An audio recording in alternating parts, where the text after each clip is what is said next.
आप सही भक्तों को राधे राधे। तो आज हम सही भक्तों के लिए इस वीडियो के माध्यम से, इस चैनल के माध्यम से आपको गुजला की जड़ के बारे में आपको जानकारी देंगे। यदि कोई भी व्यक्ति जहां कहीं भी आपको मिल जाता है, मात्र केवल इसका फूल आप ले आइए, इसकी जड़ आप ले आइए और कुछ भी आपको लाने की आवश्यकता नहीं पड़ेगी। देखते ही देखते आप माला माल हो जाएंगे, करोड़पति अरबपति आप बन जाएंगे। आपके जीवन में चाहे कितने भी लंबे समय से कर्जा की परेशानी चली हुई है, पैसे की किल्लत आपके जीवन से दूर नहीं हो रही, एक एक रुपए के लिए आप तंग हो रहे, मोहताज हो रहे हैं, तो शीघ्र ही मात्र केवल इसका पुष्प लाने से, इसकी जड़ लाने से शीघ्र ही आप धनवान हो जाएंगे, माला माल हो जाएंगे। तो जैसा कि हमने आपको बताया था, गुजला का पौधा, कुछ जगहों पर इसको अपामार्ग के नाम से जानते हैं और उसके साथ साथ कुछ स्थानों पर इसको चिरचटा के नाम से जानते हैं। यदि आप हरियाणा के निवासी हैं तो वहां पर इसको उल्टा भ्रूट के नाम से जानते हैं। आप कौन से स्थान पर रहते हैं, कौन से डिस्ट्रिक्ट में रहते हैं, कौन से प्रांत में रहते हैं, वहां पर किस नाम से इसको बोला जाता है, आप उसको पहचान सकते हैं। जहां कहीं भी इसको आपको मिल जाता है तो तुरंत शीघ्र ही इसका फूल तोड़ लाएं, इसकी थोड़ी सी जड़ साथ में ले आएं। तो इसकी विधि क्या है, इसका किस तरीके से इस्तेमाल करना है ताकि हमारे जीवन में जो भी धन की समस्या चल रही है वह दूर हो सके, कर्जे से हम मुक्त हो सके, धनवान बन सके, इसकी विधि हम आपको बताते हैं। इससे पहले जिस किसी वक्सजन ने हमारे चैनल को भी सब्सक्राइब नहीं किया वह सर्वप्रथम सब्सक्राइब करें, लाइक करें, कमेंट बॉक्स में जाकर के राधे राधे अवश्य लिखें।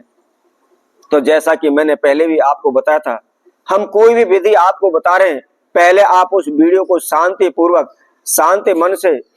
आप उस विधि को अच्छी तरह से सुने, उसको समझें, क्योंकि आधा अधूरा ज्ञान हमेशा दुखदाई होता है।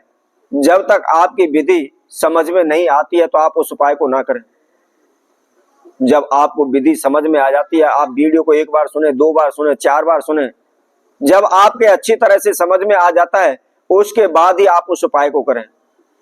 तो जैसा कि मैंने आपको बताया था, अपामार्ग का पौधा जहां कहीं भी मिल जाता है, आपने रवि पुष्य नक्षत्र में इसका एक पुष्प और उसके साथ में थोड़ी सी जड़ लेकर के आनी है। और जैसा कि मैंने पहले भी आपसे कहा था, किसी भी आप पेड़ पौधे की जड़ लाते हैं, पत्ता लाते हैं, तना लाते हैं, पुष्प लाते हैं, तो सर्वप्रथम आप उससे अनुमति अवश्य लें। यदि आप बगैर अनुमति के उस पौधे को तोड़कर ले आते हैं तो आप कोई भी उपाय उसका कर लीजिए, कोई भी लाभ आपको नहीं मिलेगा। तो सर्वप्रथम हाथ जोड़ करके उस पौधे से आपको प्रार्थना करनी कि हे वृक्षदेव,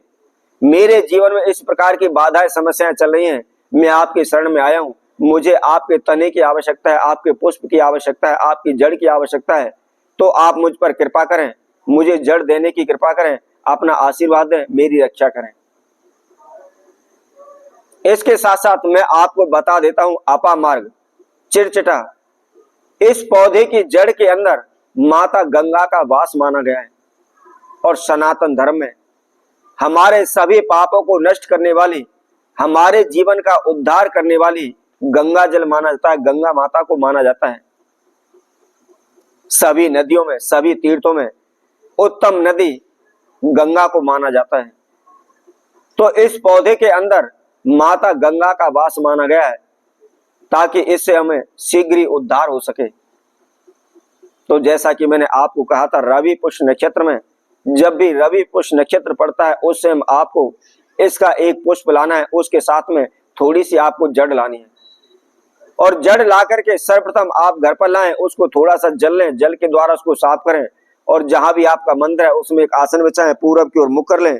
और उसके साथ में एक घी का दीपक अपने समक्ष जला लें। अब उसके बाद आपको क्या करना है, उस जड़ तथा उसके पुष्प का आपने विधिवत पूजन करना है। विधिवत पूजन करने के बाद आपको क्या करना है, कोई भी लाल कपड़े का एक टुकड़ा ले लें और उसके अंदर आप इसको रख लें। इसके साथ साथ मैं आप सभी को बता देता हूं, यदि कोई भी स्त्री है, उसके रिश्ते को 2 साल हो चुके हैं, 5 साल हो चुके हैं, 10 साल हो चुके हैं, परंतु उसको संतान का सुख नहीं मिल पा रहा है, तो ऐसे में रवि पुष्य नक्षत्र में उसकी जड़ ले आएं और जड़ को आप छाया में सुखा लें, धूप में ना सुखाएं। और सूखने के बाद आप उसका चूर्ण बना लें, उसको पीस लें। ऐसा कहा गया है कि यदि